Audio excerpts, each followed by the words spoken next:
Salut Copeng, ravi de te retrouver pour un nouvel audio. Voilà, spontané, hein, il n'y a pas de sujet, on verra bien. Qu'est-ce qui vient au moment où je parle? Qu'est-ce qui vient depuis l'intérieur de moi? Pourquoi est-ce que ça a une nécessité d'être formulé? C'est pas forcément nécessaire. J'avais une envie de lancer l'audio, donc j'ai lancé l'audio. Puis souvent, ça donne des choses intéressantes. Donc on verra bien. Merde, j'aurais pu chercher mon merdier avant. Ah, il est là. Super. Alors, salut Copeng, j'espère que tu vas bien, que ton processus se passe bien, que ta vie en général, dans l'hologramme phagocyte ou en dehors, ça dépend, se passe bien aussi, dans le sens où, à un moment donné du processus, c'est à toi de prendre le relais sur les forces ou les parties de toi qui faisaient ce que tu ne pouvais pas assumer dès lors. Il est absolument important de bien considérer le fait que le processus est tout à fait un retour à soi. Cependant, ce retour à soi implique d'assumer, d'incarner et de gérer un certain nombre de choses que tu n'avais pas à gérer auparavant. Tu vas te dire, oui, encore des trucs à gérer, j'en ai marre, blablabla, blablabla. Je peux te comprendre. Ça fait des centaines de milliards d'années que tu es dans cet état. Et si tu veux, l'ingérence qui était ton monde commence à s'estomper. Et de l'estompation de cette ingérence, du fait que tu assumes de plus en plus ta propre vibration, excuse-moi, ou ta propre présence, cela dépend de à quel point on dézoome sur ce que tu incarnes. Il est fondamental à un moment donné de constater qu'il y a un certain nombre de choses que tu n'avais pas à gérer et que actuellement tu dois assumer et incarner. Ça ne veut pas dire que cela te rajoute davantage de choses à faire. Cela te rajoute, si on veut, davantage de choses à être.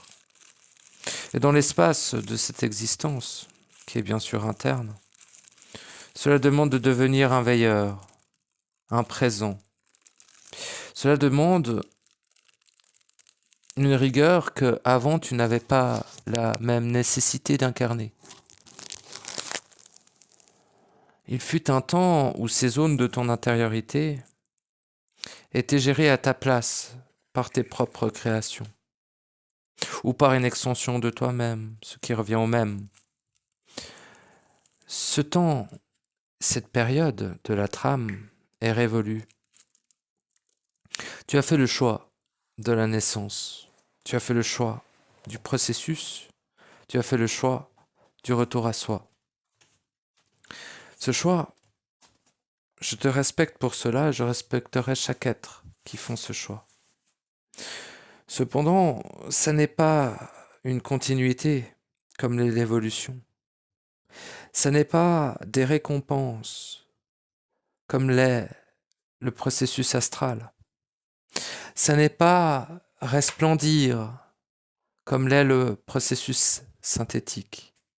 Au contraire, le processus réel est un dépouillement. Oula, fait du bruit, pardon. Le processus réel est un dépouillement de la matière, est un dépouillement de la forme, est un dépouillement de tout ce que tu n'as pas été. Et au-delà du dépouillement, il est aussi quelque chose à assumer de manière supplémentaire, de par cette présence, de par le fait que tu ne peux pas laisser de côté, mettre sous le tapis ou entrer dans une forme de déni. Ça n'est plus possible.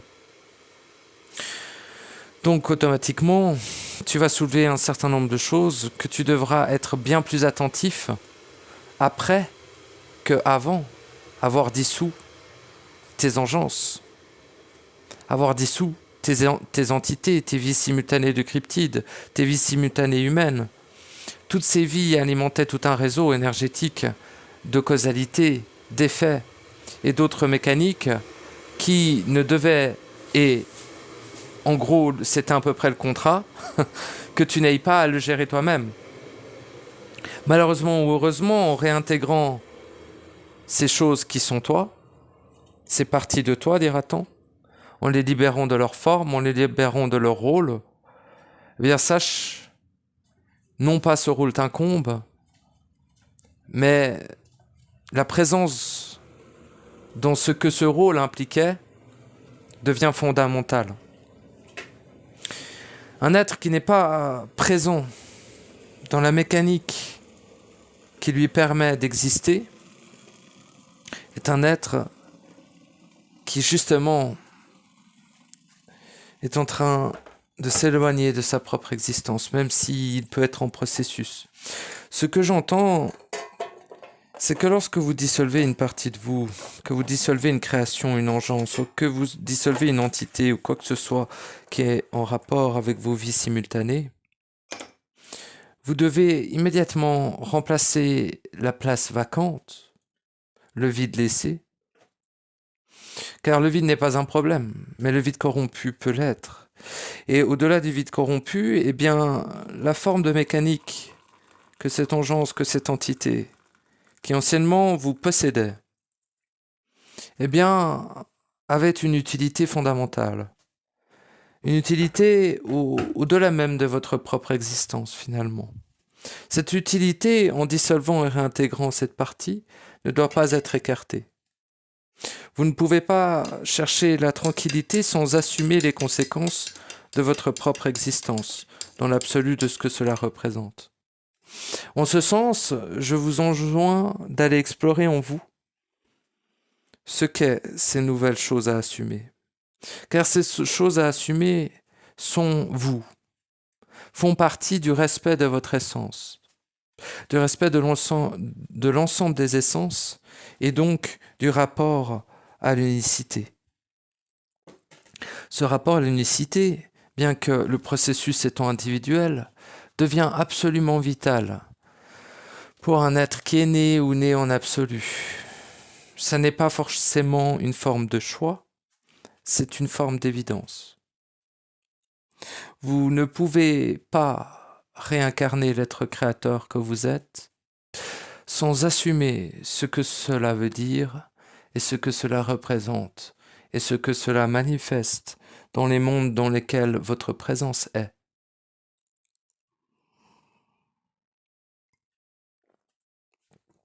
Nous ne sommes pas là pour vous responsabiliser. Nous ne sommes même pas là, finalement. Mais une plus grande acuité, une plus grande capacité, une plus grande puissance individuelle dans ces mondes implique aussi une plus grande présence. Mais tout ceci, bien que pouvant être automatique dans le sens du mouvement de l'action, ne l'est pas. C'est statique, mort. Si vous n'insufflez pas du mouvement de la vie et de l'action dans ces choses, cela restera figé, comme cela a toujours été. Le mouvement insufflé permet de transcender ce qui à l'époque n'était pas possible. Cependant, la naissance en soi n'est pas une naissance de l'enfant qui n'a rien à assumer. Ce n'est pas une naissance de l'être que d'autres s'occupent de lui. C'est une naissance d'un être absolu. Et dans ce terme, cela veut dire qu'il est tout. Il représente tout ce qu'il est. En ces mots, vous ne pouvez écarter une partie de votre intériorité. Vous ne pouvez pas avoir peur en vous-même. Et vous ne pouvez pas craindre de ne pas y arriver. Vous ne pouvez pas non plus croire que vous y êtes déjà. La profondeur des êtres créateurs que nous sommes est absolument insondable. La présence, elle, peut bien sûr la traverser sans effort. Ceux qui ont de la rigueur dans le processus savent que cela fonctionne par cycle.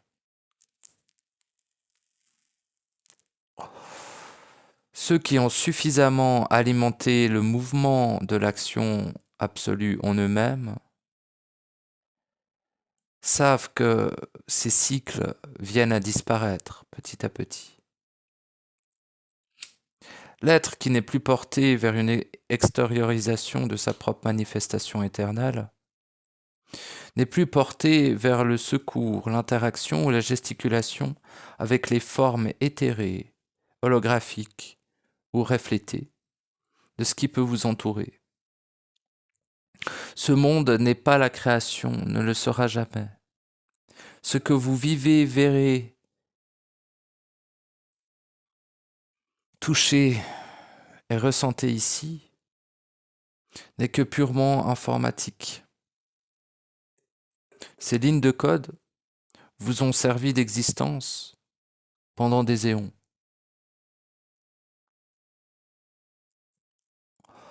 Il est temps à présent pour vous-même et pour le reste d'entre nous de faire cesser cette machinerie interne par peur du soi.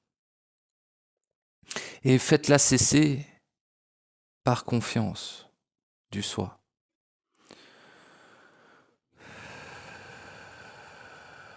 Tout est parfait.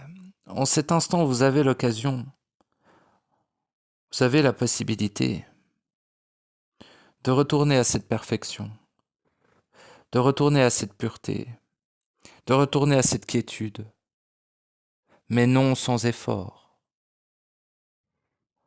Les portes du paradis réel ne s'ouvriront que pour l'accompli.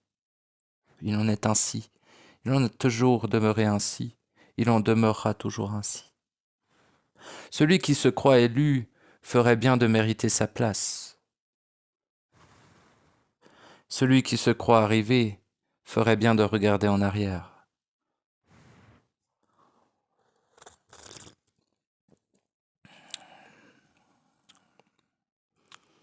Pourquoi il est jamais bon ce putain de café quand je fais un audio, Taras la salope de chienne, de putain de vampire dégénéré à la con? Une bonne question. Je sais pas à qui était destinée cette insulte, mais elle sortait droit du cœur. À ceux que ça parle, ça vous est probablement destiné.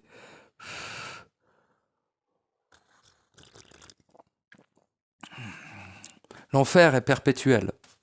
La souffrance, l'infamie et la soumission aux forces l'est tout autant, pour une majeure partie de la population. Leur enfer, synthétiquement holographisé, n'est pas perçu comme tel. Ils appellent ça le quotidien. J'appelle ça l'enfer. Ce n'est pas à moi de définir si les flammes vous brûlent les mollets. Par contre, je puis le constater. Vous savez à présent que c'est vous qui créez ces flammes. Où est donc le café, mille sabords? Mettons un autre café. Voilà, très important. N'hésitez pas à mener des substrats moléculaires à votre corps agonisant. Ce corps agonisant actuellement sera le vaisseau, sera le véhicule de votre être, retournant de par lui-même en lui-même au réel. Une fois avoir traversé ce que certains nomment l'abîme, ce que j'ai nommé l'Otherside. Pourrait-on dire les cloisons du caisson? Je ne vais pas développer plus parce que les cloisons du caisson sont à la fois organiques, à la fois minérales, à la fois quantiques, à la fois électromagnétiques, à la fois énergétiques, à la fois vibratoires. On pourrait tergiverser des milliers d'années sur la nature au niveau de la réalité du caisson. N'est pas important, ce n'est pas fondamental. Peu importe sa matière, le but est de la traverser. Ce qui est une quasi-certitude, c'est que le caisson est fait d'Otherside, d'abîme, de vide corrompu, pour être précis. Cette Otherside étant la réalité, elle est l'ensemble du caisson. Les différentes actions internes vous mènent à le percer avec votre être, votre esprit, votre présence, votre pureté aussi. Cependant, vers la toute fin de votre voyage, un ne doit pas rester à l'arrière de l'autre. Donc votre corps lui-même devra traverser l'Otherside, de par lui-même, sans votre soutien. Il est là où les civilisations cellulaires manifestent toute leur importance dans ce voyage. Il est plus que fondamental de renouer avec vos cellules, car c'est en vos cellules que sont la force motrice qu'aura besoin votre corps pour traverser un plan d'une telle infamité. Pourquoi est-ce absolument obligatoire que le corps traverse l'Otherside pour retourner au réel? C'est premièrement car c'est votre véhicule, deuxièmement car il ne faut rien laisser ici, et troisièmement car la naissance en absolu, comme son nom l'indique, implique forcément que le corps intègre cette naissance. Le corps ne pouvant intégrer cette naissance dans une telle infamie qu'est ce lieu, dans une telle dérèglement, dans une telle corruption, dans une telle dégénérescence qu'est ce lieu, le corps lui-même doit transcender ce lieu. Ceci se fera à la fin et c'est lui qui décidera quand il se mettra en marche. N'en voulez pas à votre corps s'il chemine en Otherside. Il est en train de revenir à la maison. N'ayez pas peur de mourir, vous êtes vous-même la mort, ainsi que la vie. Mais vous êtes en réalité la fusion des deux, la vie éternelle.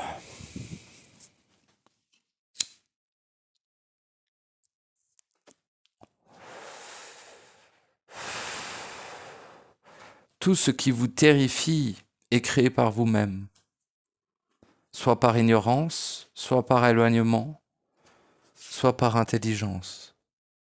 Il est parfois intelligent de ne pas vous donner les clés de l'univers, de la création et du reste, sans que vous y soyez préparé intérieurement. On ne parle pas d'enseignement, on ne parle pas de volonté des guides ou toute autre saloperie vampirique qui utiliserait bien votre processus pour se nourrir eux-mêmes de ce que cela peut impliquer. Vous n'imaginez pas la puissance qu'il y a contenue dans une seule étincelle. Cette puissance étant mesurée sous forme de gamma énergétique, gamma, bêta, θ, peu importe, est proportionnelle à votre présence et à votre proximité avec vous-même. Plus votre être est dans son propre réel, plus cette présence aura une puissance, une densité, un potentiel, une transcendance, tout finalement amplifié. L'idée derrière la dissolution des vies est assumer ce que les engences que vous avez vous-même créées ont assumé pour vous. J'aimerais aussi relever quelque chose. Je ne voudrais pas, lorsque j'ai parlé d'engeance, créer une différence entre l'engeance, l'entité et toute autre forme de vie en vous-même. L'entité et l'engeance sont pour moi les mêmes choses. L'engeance peut aussi être portée aux cryptides que vous êtes. L'engeance peut aussi être portée aux humains que vous avez été, etc. L'engeance est l'ensemble de ce que vous avez engendré et non pas créé, parce que quand on dit créer, c'est plutôt dans le sens lucide, dans le sens vous saviez ce que vous faisiez. Dans le cas de l'engeance, c'est une création détournée, entre guillemets, ou en tout cas une création inconsciente et inconsidérée. Donc, l'engeance serait plus exactement le réceptacle qui permettrait à des entités d'être en vous. Cependant, si on dézoome encore plus, on remarque que vous avez vous-même créé ces entités. Donc, lorsque je parle actuellement d'engeance, je parle de l'ensemble de ce que vous avez vous-même créé ici. Voilà. C'est-à-dire l'ensemble de la totalité de vos vies, l'ensemble de la totalité de vos interactions, l'ensemble de la totalité de vos émotions, l'ensemble de la totalité de vos mémoires, l'ensemble de la totalité de vos vécus, même si ça ressemble aux vies, bon. L'ensemble de la totalité des entités que vous avez croisées, interagies, créées, manifestées ou juste ressenties. L'ensemble de la totalité des cryptides, pareil, rencontrés ou pas. L'ensemble de la etc. Vous avez capté? Bon. C'est tout à fait le cas. Individuellement, vous avez créé une partie des entités. Vous avez créé une partie des démons. Vous avez créé une partie des anges. Vous avez créé une partie des cryptides. Vous avez créé une partie des humains. Vous avez créé une partie des univers. Des planètes, de tout ça, évidemment que oui. Est-ce que cette création fut pleinement consciente? Non. Franchement, non.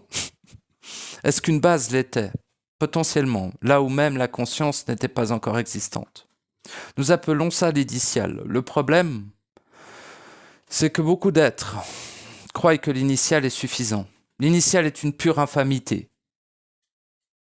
C'est de la forme enfermante, limitative, définissante, débilisante et dégénérante. Bien que dans l'initial, il n'y avait pas... Il ne faut pas confondre. La corruption n'amène pas à la dégénérescence. La dégénérescence est propre à la forme. Voyez-vous? Certes, cette dégénérescence amplifiée permet un terrain bien plus propice à la génération de davantage de corruption. Certes. On va dire que la dégénérescence et la corruption vont bien ensemble. Donc l'on peut dire que la forme sied bien à la corruption. Donc, que votre plan, que votre création, que l'endroit où vous êtes soit corrompu ou non, tant qu'il demeure une forme définie, ceci est une prison. Ce n'est pas une question de point de vue, c'est une question de liberté existentielle. Si vous n'êtes pas libre de changer de forme allègrement, à loisir, ou selon certaines règles, mais suffisamment pour que cela soit considéré comme libre, eh bien, cela veut dire que vous vous trouvez dans un plan qui est à la fois non corrompu et qui n'est pas non plus enfermant. Le réel vibratoire est constitué de formes, mais ce sont des formes changeantes et libres. Ce sont des formes qui ne se basent sur rien de connu avant même qu'elles ne se manifestent. Tout n'est que spontanéité et tout n'est que harmonie avec le reste. Ceci est votre maison que vous n'avez jamais réellement quittée. Seule une partie de vous s'est éloignée. Cependant, vous ne savez pas à quel point vous êtes à l'aube de l'anéantissement ou à l'aube de vous retrouver pleinement. Vous ne pouvez que supposer de certaines choses pour l'instant. Plus tard, vous pourrez le savoir instantanément. Mais ça n'est pas le fait forcément de la fusion à l'esprit. Les êtres fusionnés à leurs esprits, j'allais dire, sont un peu moins débiles. Non, quand même pas. Sont parfaitement prêts à lire leur savoir individuel. Cependant, il faudrait être bien naïf pour croire que cela suffit. L'assiduité dans laquelle vous devrez faire preuve pour mener à bien la finalisation de votre processus individuel de naissance de l'être absolu créateur éternel que vous êtes, est au-delà de ce qui est humainement envisageable. Chacun vous le vivrez de manière individuelle et unique, donc vos paramètres changent aussi. Certains doivent totalement s'isoler, d'autres n'y sont pas autant contraints. La sensibilité aux vibrations va définir énormément cela. Cependant, un être qui n'est pas suffisamment sensible aux vibrations vivra effectivement bien mieux, mais j'ai envie de vous dire à quel prix, car aura bien des difficultés de discerner la vibration exacte du réel en lui, de la vibration synthétique du réel corrompu. La différence est de 0,1%. Seul l'être ayant un rapport vibratoire fusionnel avec sa lecture vibratoire de l'ensemble, qui le constitue ou non, l'ensemble en général, pourra précisément cerner la différence. Pourquoi est-ce qu'il y a autant d'êtres qui ne naissent pas en absolu? Souvent parce qu'ils se fourvoient. Le fourvoiement est dû à un manque de savoir. Le problème qui n'en est pas un, c'est que ce savoir est présent en vous. Cela soulève une autre problématique éventuelle, le fait d'avoir peur de savoir. Puis, une fois que cette problématique est transcendée, de croire que savoir suffit. À mon avis, c'est une des pires choses que vous pouvez vous infliger. Croire que savoir suffit. Savoir pour agir. Agir pour que ce savoir soit en absolu. Vous ne l'imposez pas, vous le créez pour vous-même, en vous-même, comme quand vous vous êtes auto-créé. L'idée derrière tout mouvement est de revenir à avant le mouvement. Vous avez été laver le cerveau de l'évolution. Cette étape-là sera atteinte plus tard. Non, tout est en simultané. L'être qui dépasse les normes, qui dépasse des limitations, les programmations et différentes autres choses, comme la manipulation des forces ou autres, ne fait jamais comme les autres, ne fait jamais cela doucement. Il ressent la nécessité de sa propre douceur, mais ne se laisse pas anesthésier dans une espèce de danse morbide, de retour à lui et d'éloignement de lui constamment. Ce que vous subissez, mes amis, vous ne devez pas tolérer de le subir. Vous ne devez rien subir, au contraire. Imposer davantage son réel en soi est d'une grande intelligence. Certes, être ici n'est pas aisé. Cela peut engendrer une lassitude. Cela peut engendrer une fatigue un peu chronique de par les vibrations présentes ici. Certains me diront « mais tu n'as qu'à t'en couper ». Je leur dis « mes amis, si vous pouvez couper votre ressenti aussi rapidement, que ressent-il ?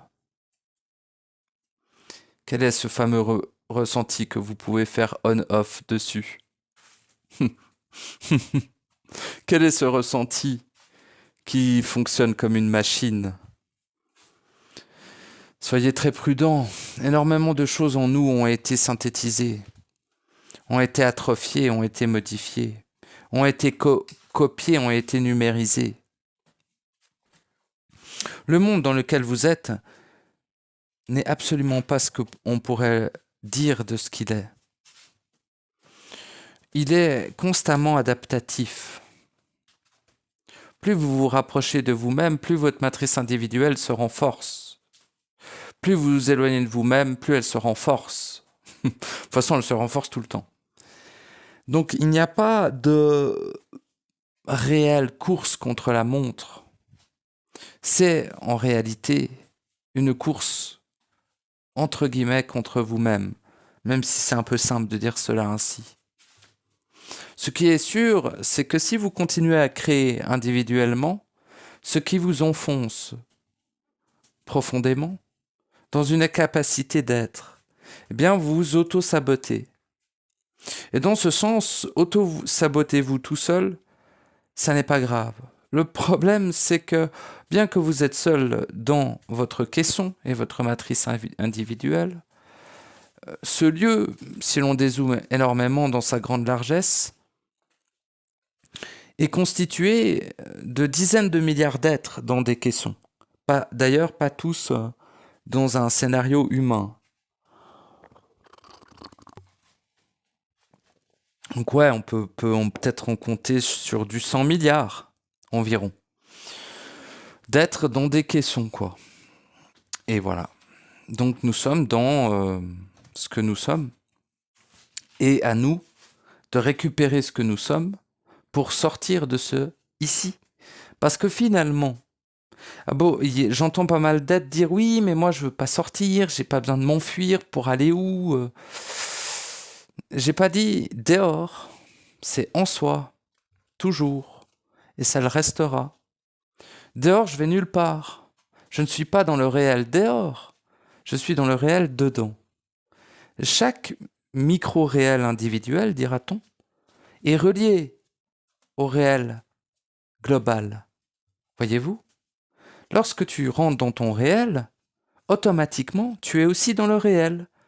En général, le réel à tous. Voyez-vous ? Mais la seule porte qui y mène est la porte centrique. Il n'y en a pas d'autre, il n'y en aura jamais d'autre. La porte du bas n'y mènera jamais, la porte du haut encore moins. La porte de derrière non plus, la porte de devant non plus, la porte de droite et la porte de gauche non plus. Oui, il y a une porte à chacun de ces extrémités, évidemment, ramenant toujours au centre. Lol. Donc ouais, quand tu fais en haut, en bas, gauche, droite, devant, derrière, tu te remarques que tu reviens toujours au centre. Tu te dis, ah putain, j'ai dû louper la porte. Bah ouais, elle était au centre. Tout ramener à soi, dans un élan de centricité quasi irrationnel, me paraît d'une extrême intelligence et même d'un extrême amour. Vous ne pouvez vous permettre de dépasser indéfiniment sans en subir une certaine conséquence. Vous ne pouvez prétendre être harcelé par l'extérieur si vous ne savez pas à quel point vous avez participé à cette infamité.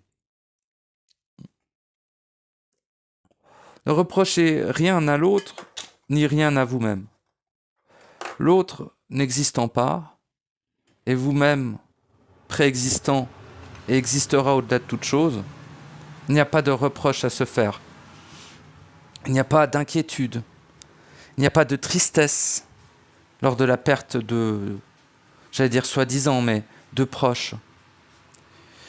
L'amour est fondamental. Les êtres qui n'ont pas suffisamment d'amour en eux se verront très facilement corruptibles. Cependant, il ne doit pas non plus vous aveugler.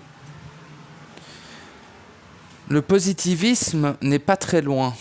Et le positivisme a fait bien assez de dégâts comme cela. C'est son don. La froideur de l'être lucide, l'indifférence de l'être centrique est perçue comme telle à ceux qui gesticulent. La présence, bien que intégrant un mouvement, n'a rien à voir avec la matière ou la forme. Votre corps est fondamental. Ce corps est fondamental, tout autant que vous l'êtes. Ne croyez pas vous détacher de l'ancien, tout en conservant quelque chose de similaire. La forme de votre corps ne doit ni vous préoccuper, ni être importante. C'est comment le corps est capable d'être avec vous. Il est très important de l'écouter. Il est très important de lui demander ce qu'il a besoin. Il est très important d'appliquer ce qu'il demande. Car lui aussi aura sa part de l'édifice à construire. Il ne pourra le faire que seul, sans votre aide. Mais votre soutien avant cette tâche titanesque qui l'incombe sera d'une grande aide précieuse. Car vous ne pouvez que vous sauver vous-même et tout ce qui vous constitue.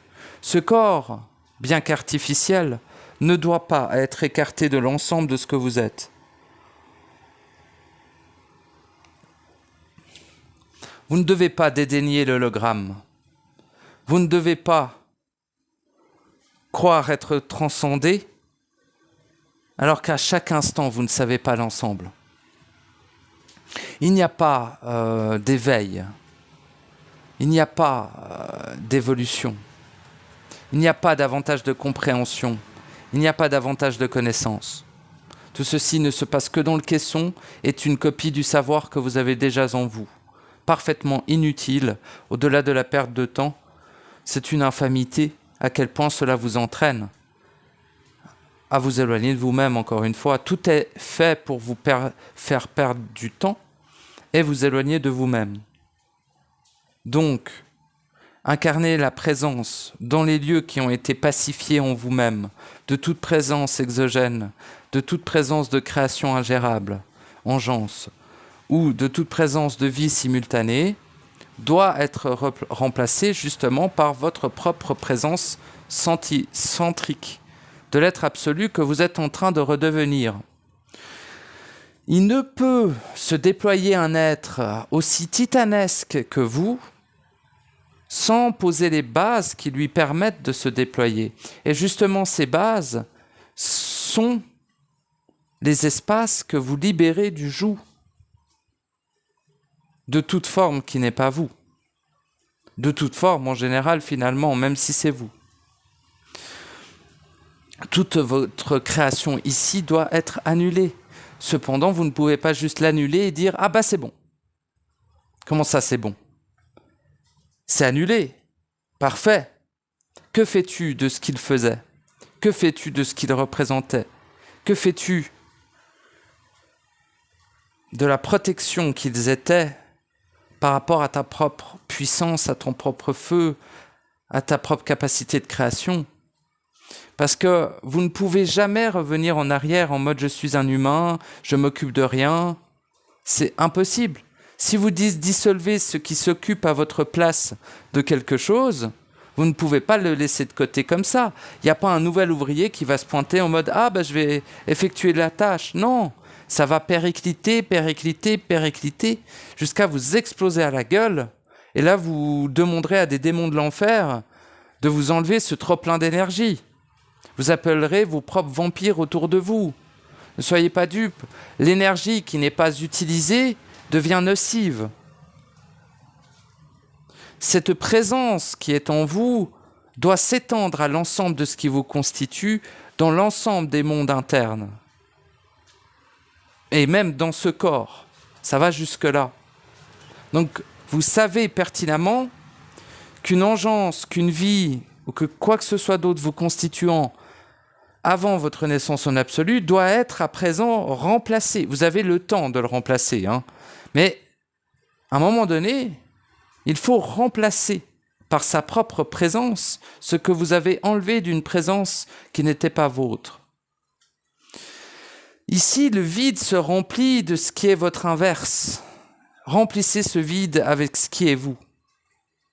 Tout simplement. Voilà ce qu'était mon message. Je vous remercie de m'avoir écouté. Je vous fais des gros bisous. Et je vous dis à bientôt. Hein. Excellent. Et n'hésitez pas à faire des propositions d'audio. Il y a quelque temps, je les rejetais. Mais pourquoi pas?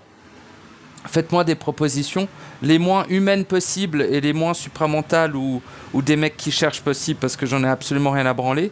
Mais dans ce que vous avez vécu de particulier ou dans un sujet que vous avez depuis très longtemps, vous tournez autour, mais personne n'en a parlé, par exemple, ça je veux bien, volontiers. Mais pas des trucs vus et répétés en mode « tu penses quoi de l'esprit universel ?» Je pense que tu vas manger tes grands morts et arrêter de me faire perdre mon temps, par exemple. Mais par contre, une proposition qui vient du centre et qui vient de ce que tu vis toi, peu importe si tu vis des trucs avec l'esprit universel et tout, c'est impeccable. Mais ce que tu vis toi, pas ce que tu as entendu que Jean Machin a dit, j'en ai rien à branler de Jean Machin. C'est un putain d'agent de la corruption comme 99,99% des êtres ici. Donc je m'en bats les couilles de ce que Jean Machin il dit, il mange ses morts, et toi aussi, vu que vous ne faites que ça perpétuellement. Lorsque vous respecterez suffisamment pour arrêter de suivre les moutons qui se jettent en bas de la falaise, vous m'appelez, hein, ok ? Bisous.